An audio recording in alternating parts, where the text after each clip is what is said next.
Welcome to the Dare to Be podcast. I'm your host, Austeen, and I created this space so we can learn to bring more depth to our relationship with life. I want to see each and every person walk through this world in their own unique way, and that requires courage. This podcast is meant to be a platform for life thoughts, stories, tactics, philosophy, growth, change, and evolution. So if you want to create foundation and inner sanctuary in your life and dare to live in a way that is aligned with you, then welcome. Let's get started.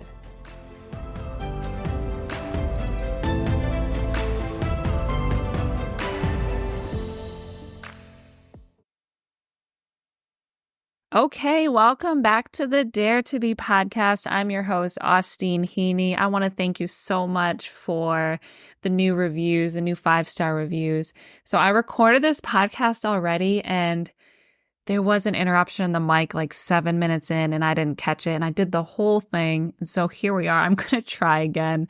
I was like, oh no, how can I say all that again in that way? And I can't. So we are going to flow here. And so thank you for the new reviews. What I want to do is take a moment to introduce myself. I haven't really done that yet. So my name's Austeen. I am an athletic trainer. I have my master's degree from Adrian College. I'm a yoga teacher. I'm a licensed massage therapist. I'm a Thai body practitioner. I'm a retreat leader and facilitator. I'm on my 5th year of leading retreats, and I've been doing all this for about a decade. I'm also a business owner and entrepreneur. I've had for about a decade. I've had my brick and mortar for 3 years. I actually had 2 locations, and I had to close down a location. And I thought, that whole experience was really interesting, and I went through a lot of grief around it. And eventually I'll share that story with you. But what I want to share about it right now is that what I learned is growing is not what I thought it was. When I imagine growing, I imagine a plate and it is full of things. And when you grow, the plate gets bigger and you're able to hold more, your capacity is more, you got more going on. Like that's growth. And what I learned with closing down a location is that growing is actually not that. You have the same size plate, but the things that are on it are more depthful, they're deeper, their roots go down deeper, they're more intentional and specific, and there's space on the plate. It's not jam-packed. And I really took this in when a really wise client of mine said, Austeen, pruning is growing. Getting rid of things is what growth is. And I really took that to heart. And then this plate image came up for me where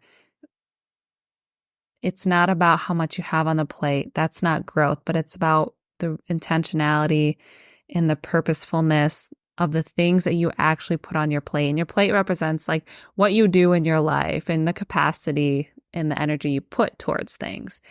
And the big thing is that there's space on that plate. It's not just everything is jam-packed together. And so that is growth. And I encourage you to feel into that. Like, what do you think about that? Because remember, I'm not trying to preach here. I'm sharing my own thoughts in life and like what has felt right and good to me and might be helpful to you. So feel into that. What if there was a lot of space and I wasn't doing everything under the sun, but the things I were doing were so depthful and you were so present and you had so much mindfulness while you were doing them. Like that feels like growth to me. And so I wanted to introduce myself in that way. I haven't, really took the time to say, hey, this is what I'm up to right now. At some point, I'd love to share the story of me and how I got here and the trials and challenges I went through and these turning points in my life. It's just a lot to share and it's really scary. I'm going to do it. I've started writing it already, but I'm just not quite ready to share it. Because as you go through all that, like your life story, there's so much to process and unpack and you're like, shit, I thought I had done this already, and you just haven't. So eventually I would love to share all of that with you, because that's part of my core values, which is what this podcast is about bravery and honesty. So here we are. Round 2 of this podcast. It was so interesting because at first recording, I was such in a flow. I don't even remember everything I said. So I'm trying to really tap back into that. But this is life.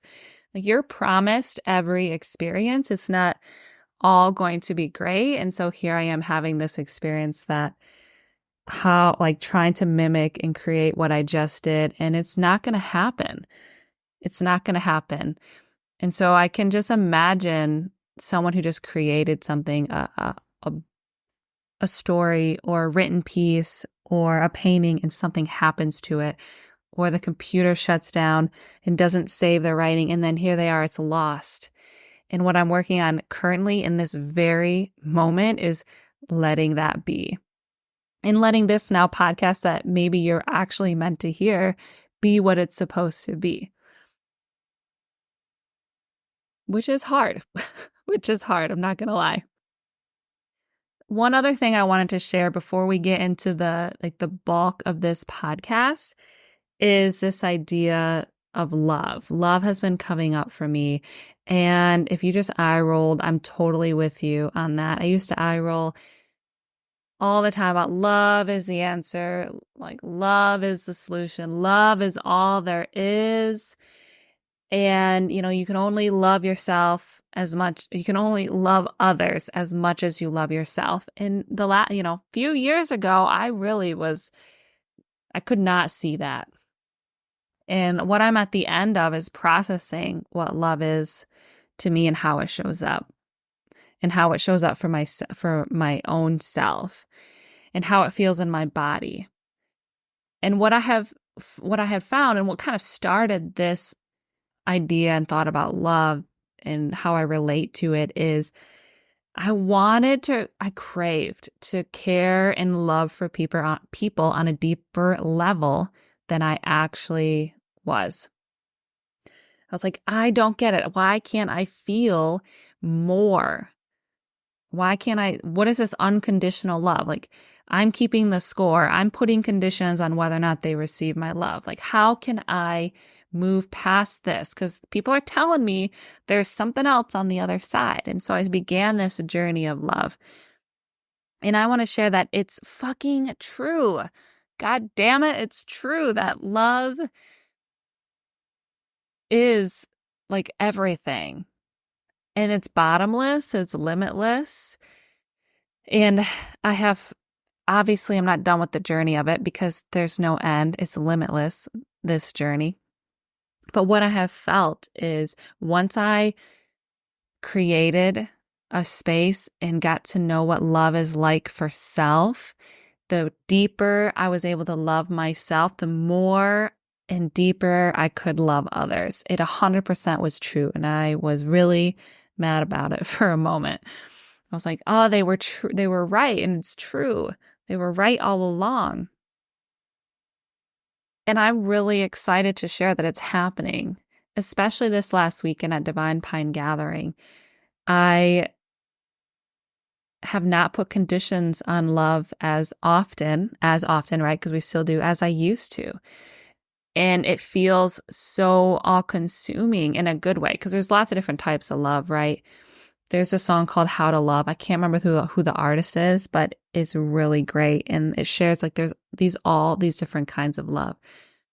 But the love that I've been able to feel, like, comes up from my feet and like goes throughout my entire body when I think about this relationship or these people in my life and this person. And I'm just so grateful that I have arrived at that place that I've been searching for. And I want to share that because I want to be vulnerable here. And I want you to know that I don't have it all figured out.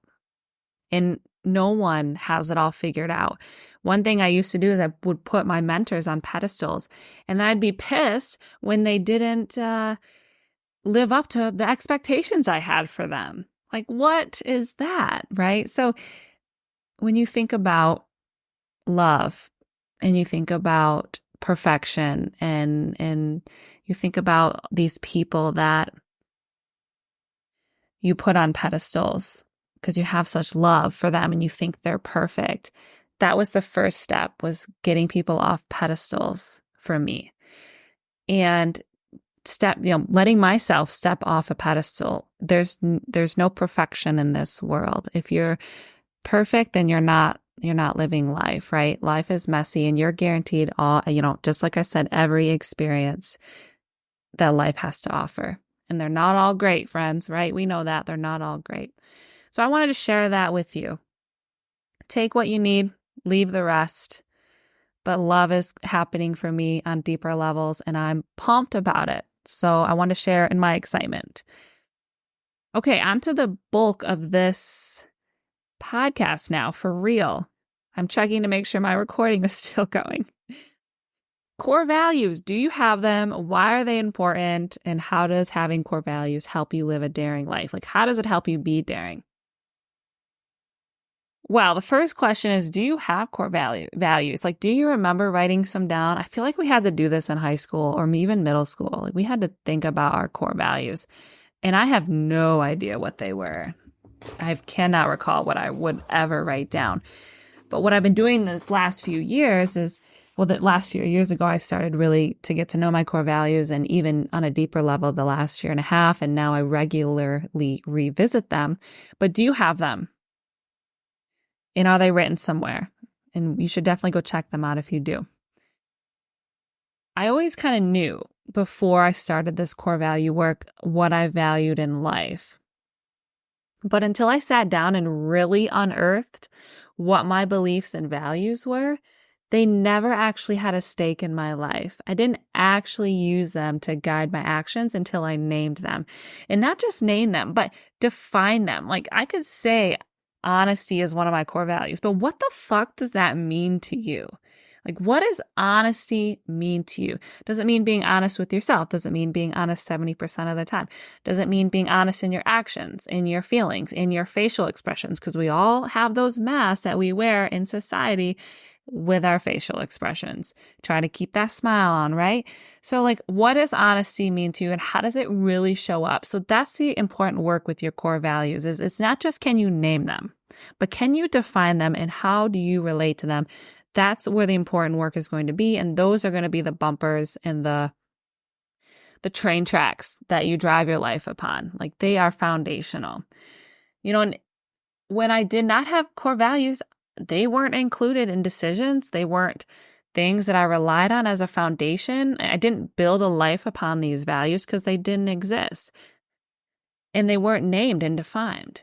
Like, I had a kind of idea, and they were just kind of there, but they were not pillars of my day-to-day actions. And that is important because the core values are the train tracks, are the bumpers. They are the foundation of which you make your decisions, what actions you take, your thoughts and your feelings on things. Like, it's literally the platform of the energy to the energy. It's the platform to the energy that is pushing your life forward, driving your life forward. So yeah, they're important to know what they are. And so every couple of months now, I sit down with my core values and I listen to myself about my reaction to my core values.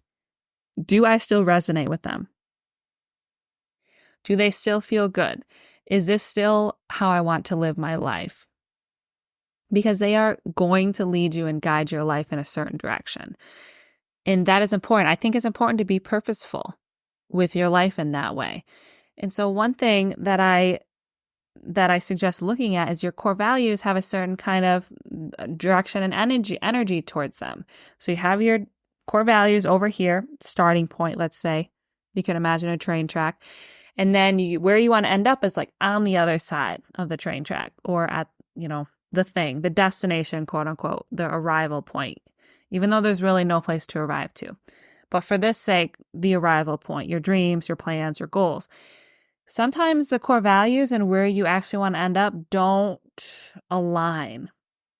And so there's a couple things that can happen. One is that the dreams, the goals, the plans you have aren't actually yours because they don't actually align with your core values. So maybe you need to adjust the dreams, the goals, the plans.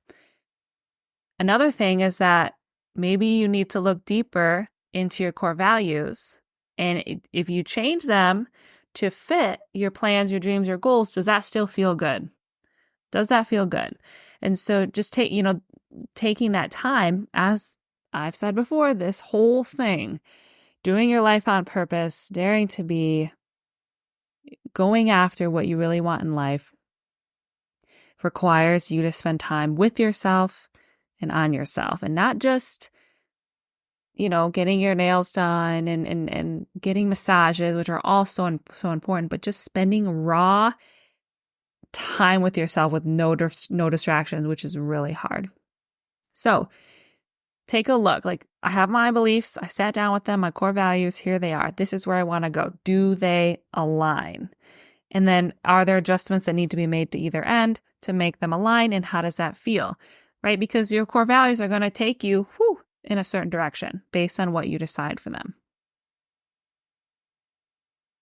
So, core values. I'm going to share mine as well. But before I share mine, I think having core values helps you to be daring. And it does that because I have a space that I'm coming from. I'm moving toward something and not from something because I have these core values. Like, if you were to take a leap, it's good to think about your core values as your foundation. You have a platform, foundation, your practices, your self-care practices, your core values, your actions that you take, your movement practices, like all of that, part of your foundation, your affirmations, your meditations. Okay, you get it. You have that as your platform, and then you dare to do something. That dare, it's not just like a little step forward to another platform or a rock. It's a jump. Like, when you dare to do something, there's a jump there. And you want your platform, your foundation, to move with you. And first of all, you have to have that foundation in place for it to exist, right? And then you have to make your foundation, your platform, your practices around you so that when you do dare to do something, it moves with you. So you have something to land upon when you do dare to do that thing, when you do dare to say the things that need to be said or show up in that relationship in that way. Like, you want your foundation to move with you, and it will move with you if first you have it, and second, you've built it for yourself and not for others. So that's how, and core values is part of the foundation. So that's why I think having core values help you dare to be. Another thing about core values before I share my own is our core values are allowed to change. Mine are not the same as they were a few years ago. I've added to them, I've taken them away, and I just want to give you permission that it's allowed to change. You're allowed to change your mind, and I hope that you do. I hope they don't stay the same. I have myself, really drastically changed my core values. And I did that with a combination of looking at where I want to go in life and how I'm feeling right now. Like, I aligned those two, and that required the core values to change for me to prioritize different things in my life. And just like I said before, it's important that you name them.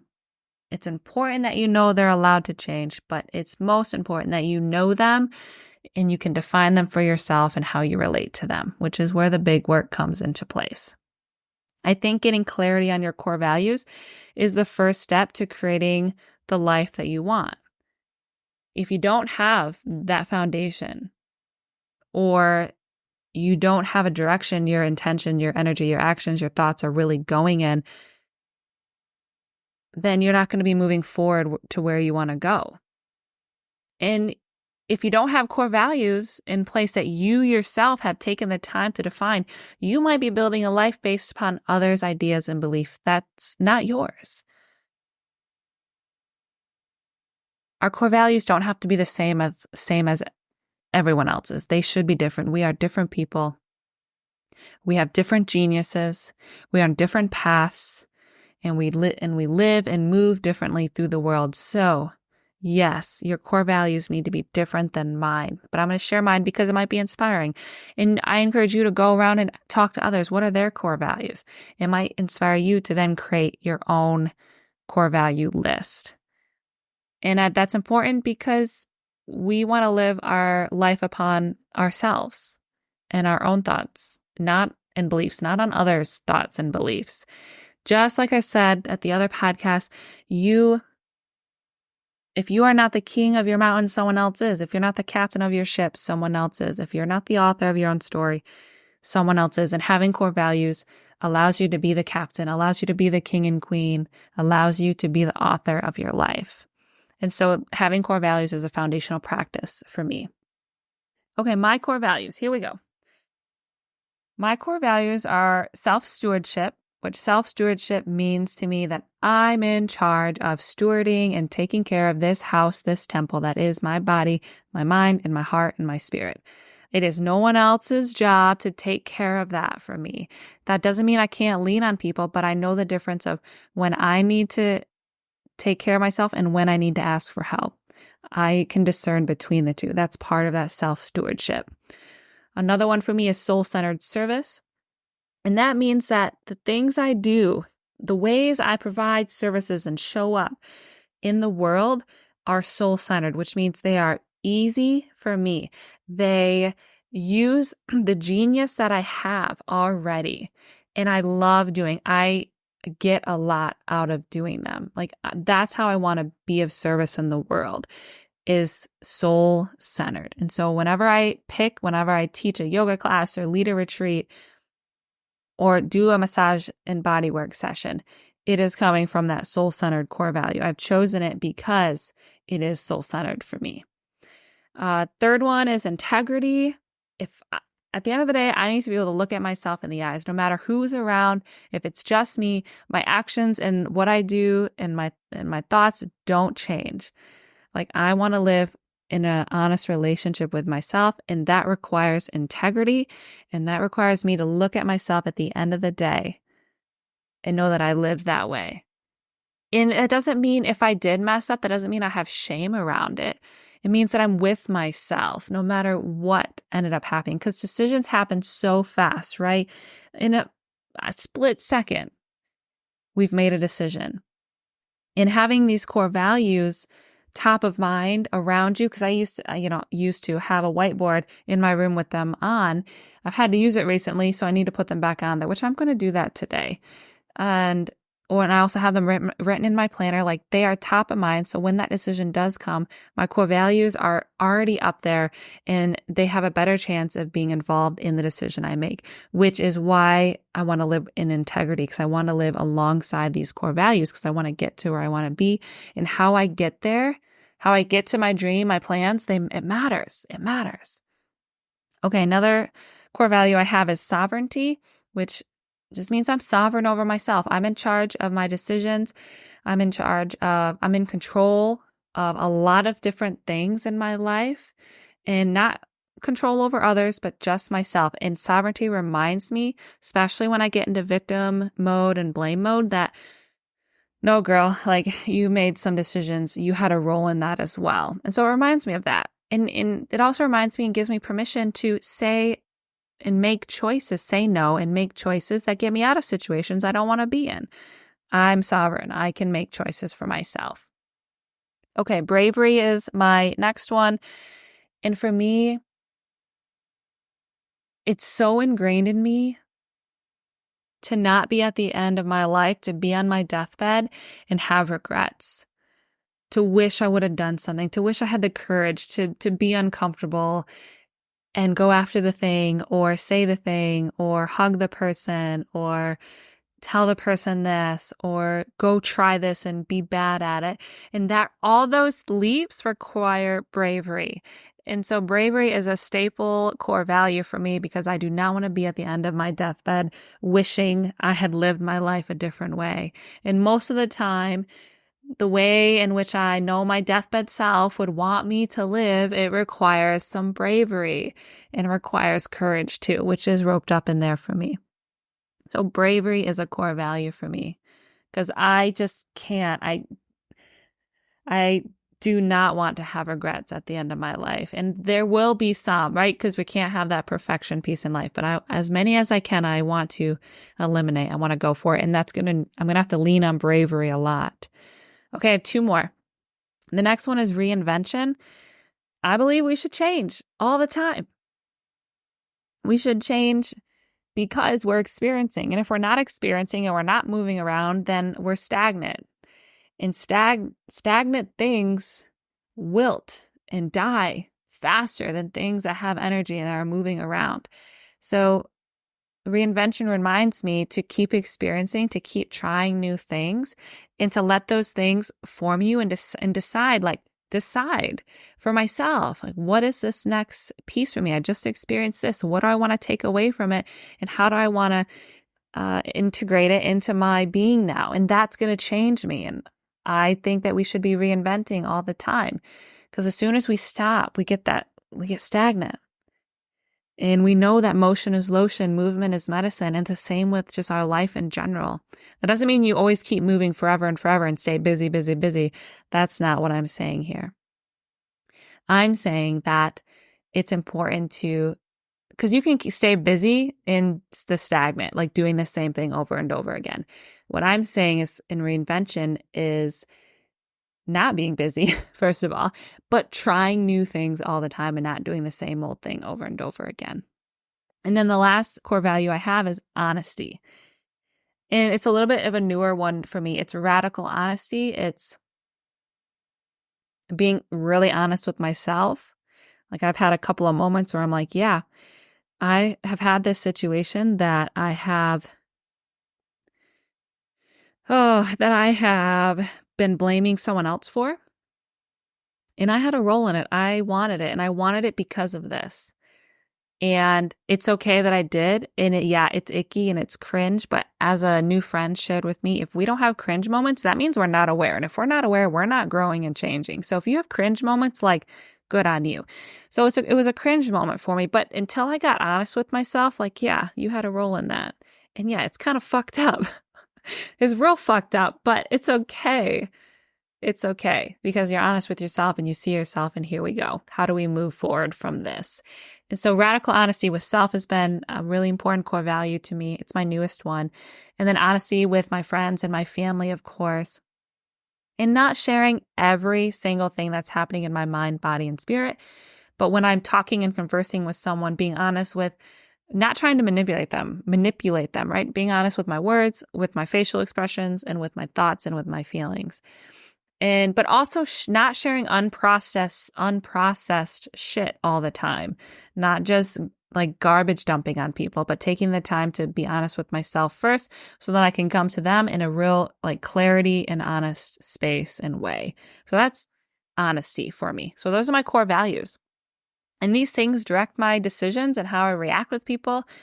And they're my bumpers. So like, if you think about bowling, they're my bumpers for my decisions. I have a decision that's about to go way off track, and the core value is like, no, come back to here.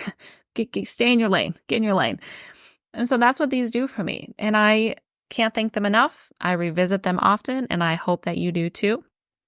And doing all this just helps me look myself in the eye at the end of the day and be like, all right, Austeen, we did that day and we feel good about it. Even though it might have been shit, how we showed up to people and how we showed up to the situations, we feel good about.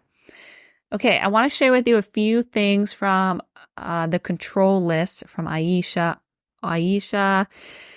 Ophelia, I believe is her name. And she's got 46 things that you have control over. And I want to share a few of them with you. I think that's important, especially as part of my sovereignty core value, to remind myself of how much I actually have control over. So things you can control, she says. Every other damn thing. How you cultivate a radiant attitude of optimism, or you embrace the depths of pessimism. How you rise to meet challenges, how you navigate setbacks. That's all in your control. How you pour your heart and soul into your work, into your personal passions. How you choose kindness and respect.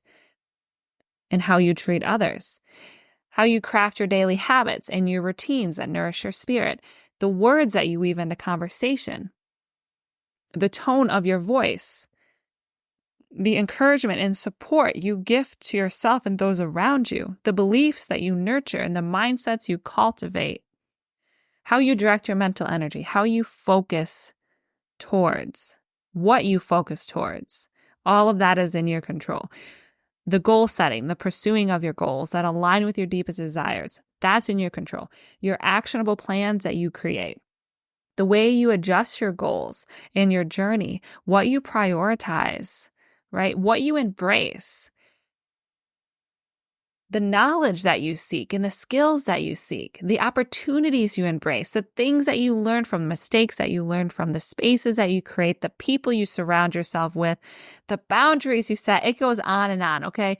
I wanted to share a few of those because it's such a good reminder to myself about all the things I actually do have control over and the things I am sovereign over, because it can feel like we have no control sometimes in this life. And I want to remind you that you do. You do, my friend. You got it. And there's a lot of things that you can adjust and change to your liking and to your need. Thank you so much for tuning in to this second round of this podcast, episode number 3 at the Dare to Be podcast. I have to fall into big trust that it was meant to be, because the first one I did, I was like, yes, done. It was wonderful. I had so much fun. And I did have a lot of fun here with you again. It's that FOMO. It's that fear of missing out. Oh, what if I miss something that was so good that I said in the other one? And this is some unprocessed shit I'm sharing with you right now. But it feels light enough to share that it's okay. And I hope that you receive something really helpful and impactful today.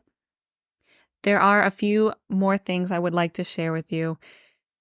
One, if you are really enjoying this podcast and you're enjoying my words and my thoughts and my humor and the explicitness of it, there are some ways that you can support me. One is, of course, listening to the podcast and then sharing it with anybody you feel that would resonate. Of course, leaving a review, a 5-star review, is incredibly helpful. Another way you can support me, if you want to dive deeper into working with me, right now there's a few ways that you can do that. One is my online yoga academy, which has over 80 videos. It has vinyasa yoga, tender yoga, which is a yoga branch that I created for my students. And tender yoga is really about cultivating relationship with your body. And so it's really awesome yoga practice to do. There's videos of tender yoga, yin yoga. There's some meditations on there. There's mini bands. Oh, and morning flow. Morning flow is another kind of yoga structure that I created for my students. It's meant to be in the morning. We do 30 minutes of warming up the body, not warming up, more like getting into the body, moving the joints around. And then the last 30 minutes is like cultivating energy and fire and prepping yourself for the day. So that's morning flow. And you can get all of that. There's over 80 videos on there right now for $25 a month. And it goes directly to me. I edit all the videos and I film them all myself. And if you go to freetobeyogamassage.com, you go to online academy, it's right there for you to sign up. It's a monthly subscription. You can cancel anytime. It just requires a email to me, and that is austeen.freetobe@gmail.com when and if you would like to cancel. Another way you can work with me is I have one spot left in my St. Croix retreat. St. Croix retreat. You can tell I've been talking for over an hour. St. Croix retreat in the United States Virgin Islands. That is next February 23rd through March 1st. It's a yoga retreat and getaway. It's really an incredible island to be upon. And it's $2,500 for a shared space. There's one shared space left. It's with a wonderful student of mine named Angie. She'd be a great roommate. There's 2 queen beds. And the flights are not included or the excursions, but transportation's included. I rented out a whole retreat estate for us and transportation to and from your excursions, 3 meals a day, all the yoga and meditation practices.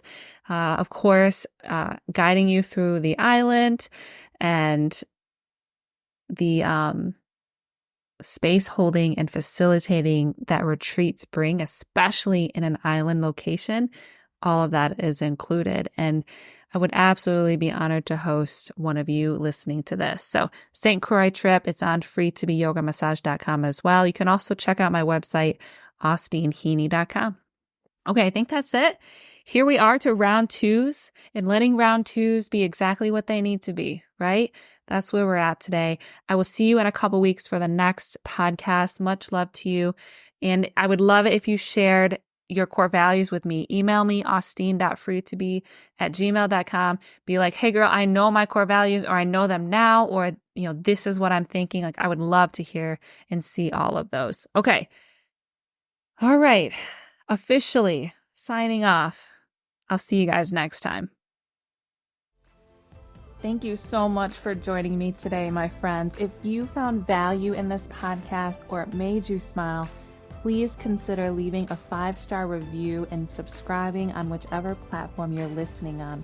This allows other like-minded people to find me. Thank you again, and don't forget, sometimes the biggest dare you can do today is to have hope. Until we meet again.